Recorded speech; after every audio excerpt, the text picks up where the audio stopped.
Hello, World Wide Web. I'm Dr. Shado, the internet personality with the best hair, and welcome to week 5 of... The Summer of Saw!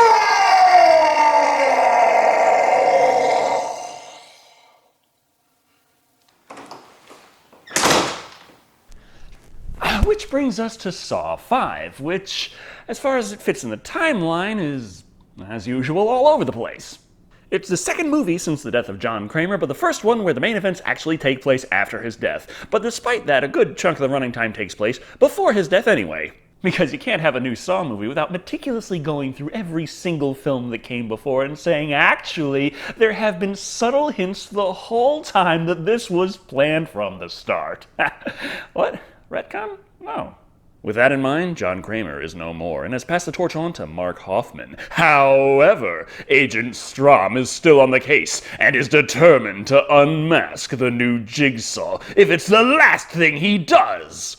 Also, there's a new test involving a new group of people, if you care, and we go over how John went about recruiting Hoffman. Because if we concentrate only on the important things, the movie will be over too fast. So, let's take a look at Saw 5 and see the real truth really revealed. For real this time. Beginning our tale in classic Saw fashion, we are introduced to a hapless victim strapped to a mechanism that is going to kill him horribly. Seth, played by Joris Jarsky, seems this particular trap is more inspired by Edgar Allan Poe, as it's a classic pit and the pendulum deal, minus the pit. The tape informs us that Seth here killed someone, but only served 5 years for it. However, he can avoid the horrible death coming in 60 seconds if he just sticks his hands in little vices on either side and crushes them. Will you destroy the things that have taken life in order to save one, Seth? Make your choice. So either I smishy smash my grabby parts, or I'm chopped in half and die. Not exactly a hard choice to make. Also, seems like an unusually easy test for Jigsaw standards. No riddles, no hidden keys, everything's within reach, and yeah, Seth sticks his hands into the vices well within the time limit. Only problem is that didn't do a damn thing. I mean, other than crushing his hands, the pendulum's coming down just the same. Oh well, on with the main event. Let me see your fucking hands! Where is my daughter? You...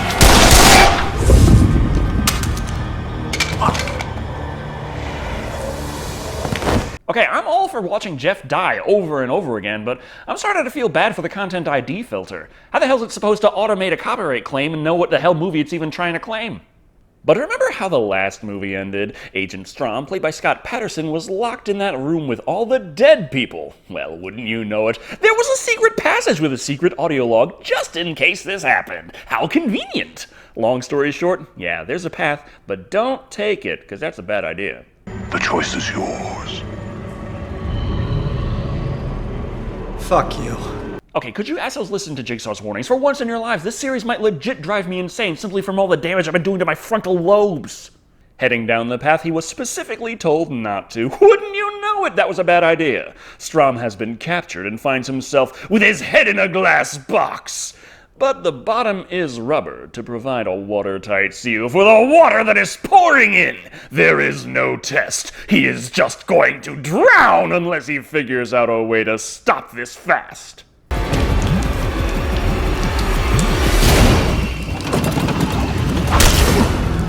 The fuck?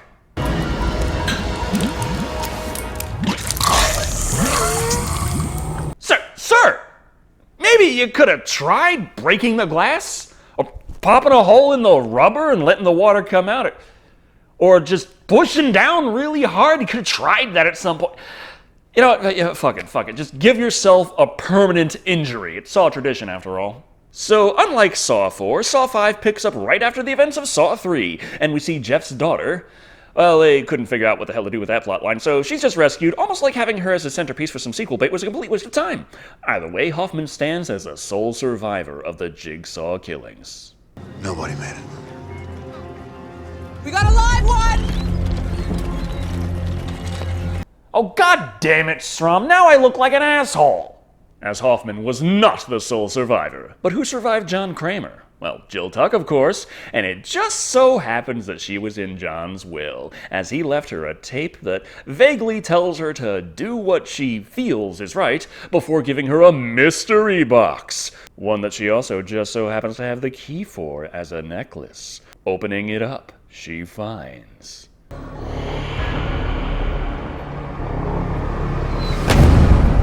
nothing that they're going to bother itemizing in this movie, at least. Moving on to Hoffman's promotion, he's recognized as the man who finally got that bastardly dastard Jigsaw, when so many cops tried before, but died. Which I guess means Rig is dead. Gunshot wound looked survivable, but what's this?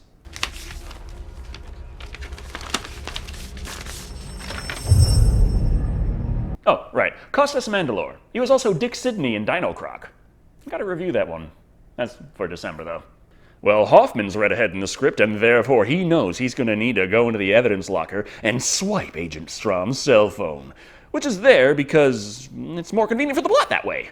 Almost as much as the fact that he's caught in the act, but Officer Random either doesn't notice or doesn't care. He's just here to tell Hoffman that he's gotta go to the hospital for an important scene. Strahm is there because Agent Perez from the last movie died off screen. Seriously? Her wounds looked even less threatening than Riggs. Now, well, not everyone can come out as clean as Hoffman. Look at you. Couple of scratches and a story about how your arm straps broke. Jigsaw doesn't make mistakes. I don't know, he thought Amanda could follow in his footsteps, really fucked up that suicide attempt, and oh yeah, I thought it would be great fun to center an entire movie's plot around motherfucking Jeff. Either way, Strahm is really fucking up the play your cards close to your chest idea, as he's very much accusing Hoffman of either knowing something or being directly involved. No shit, Sherlock. But maybe don't tip your hand in Act 1. After Hoffman receives the important plot points and leaves, we are introduced to a new character, Dan Erickson, played by Mark Ralston. You know, Drake from Aliens. Erickson's what happens when he gets old, settles down, and has a vasectomy. He's very much not the badass Drake was, and is new to the whole Jigsaw case, so is very much a fish out of water. Jigsaw's dead. How many lives did I inevitably save? By endangering yourself and others, you're off the case. Especially considering... oh, the case is closed. Jigsaw's dead. The Jigsaw killings have ended, and as of yet, nothing has happened to let anyone know that maybe there's going to be a recurrence, a new Jigsaw. Fuck all has occurred in that front, so what fucking case? I mean, it's still a pretty big problem, Hoffman taking the reins and all that, and he's even scooped up 5 more happy little victims for a game. No one seems to have noticed having gone missing, but whatevs. Ashley, played by Laura Gordon, Charles, played by Carlo Rota, Luba, played by Megan Good, Malik, played by Greg Brick, and Britt, played by Julie Benz. They're all leashed in a lovely, lovely decapitation machine, which will work on a timer based on when they go to get the keys to release themselves.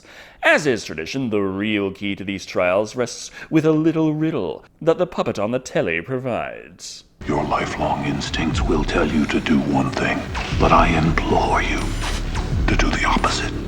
So we have to turn the keys counterclockwise? Now, before they get down into actually attempting to solve anything, we have to point out that all of these people are connected.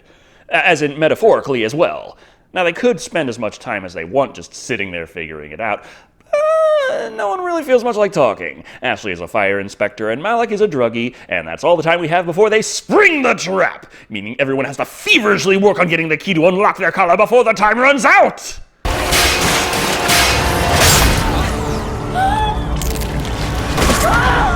And the body count rises. So she's dead.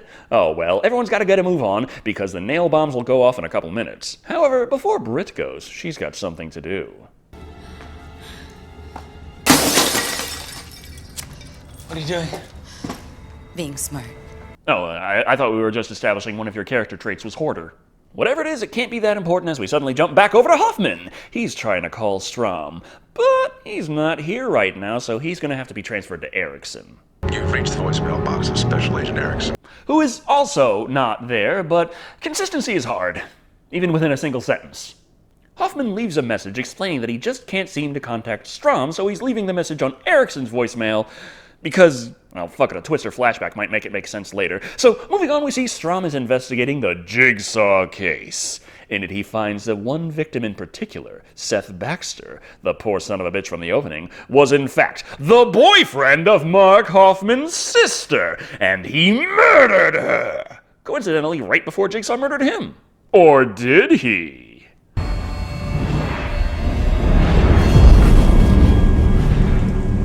No, sir, that was Hoffman. which you might have been expecting after the last movie, but the reason this is a revelation is because the timeline's all wonky again. As this killing occurred long ago while John Kramer was still alive, but Super Agent Strahm is only figuring out that trap set only to kill wasn't actually Jigsaw just now. Now, well, back with that group, they're important, right? I mean, I'm supposed to care, I guess. What we need to do is figure out who everyone is. All right, well, we know that the dead woman worked for the fire department. Not anymore. Zing! She got canned a month ago. Oh, you mean because... Oh, well, never mind then. He knows this because, well, investigative journalist. However, Luba here is the daughter of the owner of the Cougars who just so happens to want to build a new stadium in the city, and wouldn't you know it, Luba here's a city planner. What about you? What sort of shady shit have you been up to? I'm a senior VP for a real estate development company. I'm sure Jigsaw used to round up all the drug dealers and perverts for his little games, but now we're getting down to the pure evil of real estate. Oh well, on with the next test. There's keys hidden in the jars, but only 4 of them will work to open the chambers that they're gonna need to hide in to avoid blowing the fuck up. Also, it's ridiculously obvious that all 4 of the motherfuckers could easily fit into one chamber, but that's not gonna stop them from fighting each other over the keys, so instead of all of them easily surviving... Wait! They sacrificed Charles, the smartest guy of the bunch. They do tell you to be wary of stupid people in large groups. Anyway, fuck that group for a while. It's time to get into the real story with Hoffman and Strahm.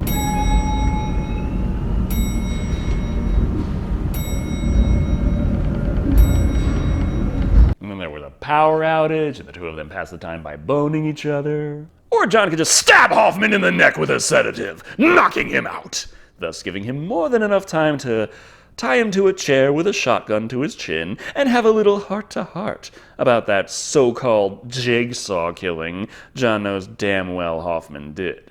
Thing is, the part that bothers John more than anything was the method, the fact that clearly Seth had no chance to survive, and it's not like he doesn't know why Hoffman wanted him to die. I know about your sister. I know how you cared for her.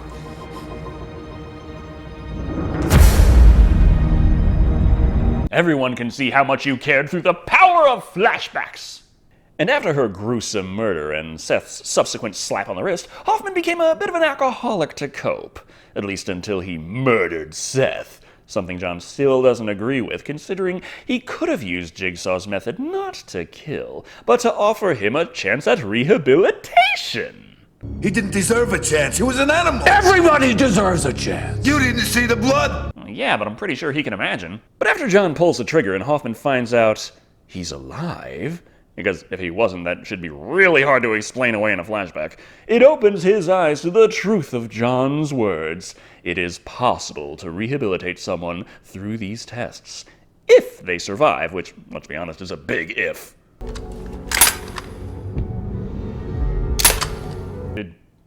Did Jigsaw just open that up to show me that, yes, the primer actually wasn't struck this time?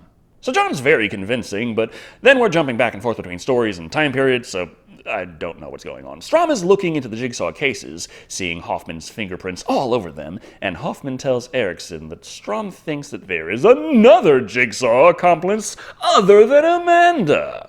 We also go back to the group in the test to remind us that they're in the movie, but they don't actually do anything before we're sent back to Strahm's investigation of the Jigsaw killings. Remember that barbed wire death from the first movie? Well, that was John and Hoffman's first date. I think. Jigsaw here is already looking much more like his Howie Mandel persona, but either way, the 2 of them work together to capture the test subject and set up the game in the grimy basement. And evidently, they just left it there. The fence, the barbed wire. They fished the corpse out, but the rest of it? Fuck it, landlord's problem now. Quite a bit of the running time right now is watching how actually it was Hoffman helping John all this time. Even with the tests where Amanda helped because, you know, timeline would be pretty fucked otherwise. Still, Hoffman is curious as to how John knows what they're gonna do, to which he responds, he doesn't assume anything. I anticipate the possibilities and I let the game play out.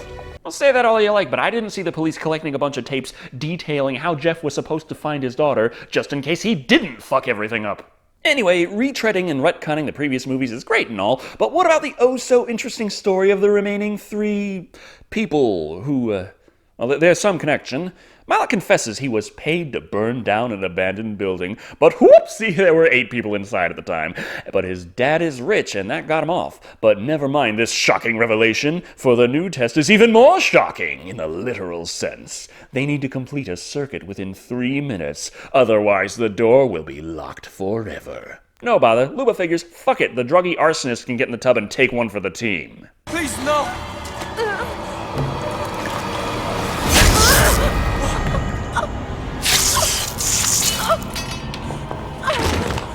Damn, looks like Brit's been playing Blade and Sorcery. Point is, they have that extra bit of conductive material they need. Ignoring, of course, the fact that no one ever explained the polarity or anything. Oh well. You know, as much as I didn't care about any of the assholes in Saw 2, at least they were in the movie for longer than 10 minutes. But we gotta jump over to Erickson to find out that Jill Tuck has arrived. No, not about the box thing. They'll cover that in a future movie, maybe. Now, she's here to tell him that Agent Strahm has been following her around. Where is he, though? The final Jigsaw lair, trying to piece together all the movies. Oh, good luck with that. Where is my daughter? Yes, Jeff, you died. Now can we please move on? Anyway, Strahm finally figures out, hey, Hoffman's involved in every case because he's literally involved in the Jigsaw killings. And Strahm was supposed to die, leaving Hoffman as the hero. But never mind that. Remember that cell phone Hoffman swiped out of the evidence locker? Well, it's back, as he calls up Erickson with Strahm's number, before hanging up on him and turning the phone off. This is enough to get Erickson to order the trace on Strahm's location. Once they're capable. In the meantime, how's about those victims in their little test? Well, it's time for the final room and the last test. When the beaker fills up, the door opens. Fills with what? Blood. And it's not exactly sealed off. You could just pee in it. Anybody got a pee? Why can't we just use the water from the other room? No, the slots are closed. Go from the side. It's fenced in. It's not plexiglass panels. They decide to try the keys on the door. They don't work, though. But the guys finally realize that every key was the same. There are 5 slots. Also, the police just got a hit on Strahm's cell phone. But back with the test subjects, they have reached the shocking realization that every test was perfectly survivable if they just worked together instead of taking it as a competition. Oh, the irony. Your lifelong instincts will tell you to do one thing, but I implore you to do the opposite. I don't know, man. You were doing the opposite of what I thought was a good idea the whole goddamn way through. Anyway, they get the game from the doll man. He wants blood up to the line, which would be enough to kill a man, unless you split the blood evenly among several participants. Which is still a tall order considering they're down to 2. Also, Strahm has made it to the climax area, but never mind any feeling of urgency. Now that the clock is literally ticking for them to get this shit done right now, our 2 survivors decide to have a little heart-to-heart, slowly explaining the plot and exactly how they were all connected and responsible for horrifying evils that they never had to pay for because of their other connections.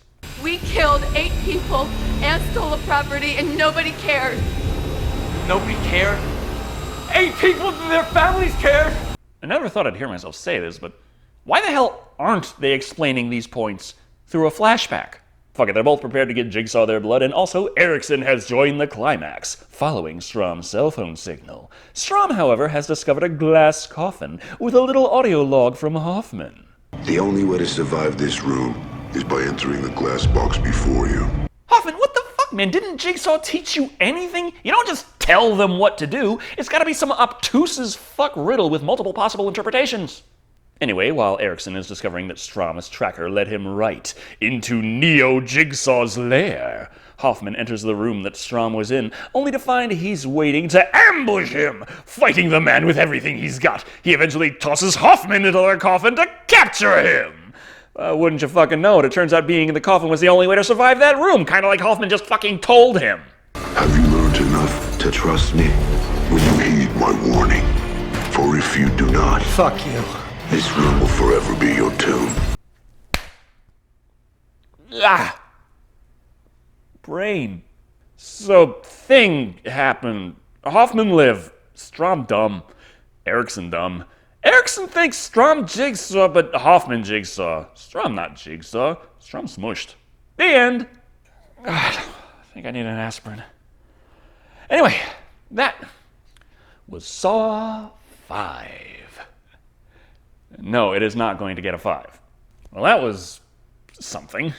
I mean, it had to be. It took up 90 minutes, but unfortunately, I only really cared for about 20% of the time. The majority of the running time is spent watching either retreads of previous movies, or new characters that we really don't get much of a reason to care about. The actual Jigsaw trap this time around is so removed from the main events that you honestly could edit it out entirely, and the movie really doesn't change. Think about it. If Erickson found Jigsaw's lair in simply the diorama of the trap as merely a plan, as not yet in motion, that'd be damning enough. Yeah, it's a Saw movie, and the tests are kind of important, but the important tests really were the ones given to Strahm or the ones done to Hoffman in flashbacks. That was really the highlight of the film for me, seeing the interactions between Hoffman and John, and his path actually becoming a successful successor to the Rube Goldberg-style slasher villain. Helps flesh out Hoffman, and it's always nice to get more screen time of Jiggy. But then we have the rest of the movie. Strahm trying desperately to solve possibly the easiest mystery of his career as slowly as possible by playing flashback after flashback, Jill Tuck reminding us she's an important character, but is going to be more important later after they figure out something in that box in a later script, and of course our collection of victims. They weren't the worst, but my personal favorite was Charles. He was immediately interesting and had a great screen presence, and was killed off in the second room. Kinda lost interest in the subplot past that. Well, I guess I should mention the last two live. You know, if you care. Overall, Saw 5 is mildly entertaining. It's got a few points that I was honestly invested in, but not nearly enough to actually fill out the running time. So instead, we're blessed with flashbacks that don't really add anything, setups for plot points that might be important in a sequel, and throwaway characters that aren't even important in the here and now. Coming in at 2 shots in Jeff's big stupid chest out of 5. I mean, it's not the worst movie I've ever seen, but it is the worst Saw movie I have seen so far. Thank you all for watching. I've been Shado. And remember, if your first instinct is to just murder everyone around you, you might have bigger problems than finding yourself in a Jigsaw test.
I'm an investigative journalist for The Herald.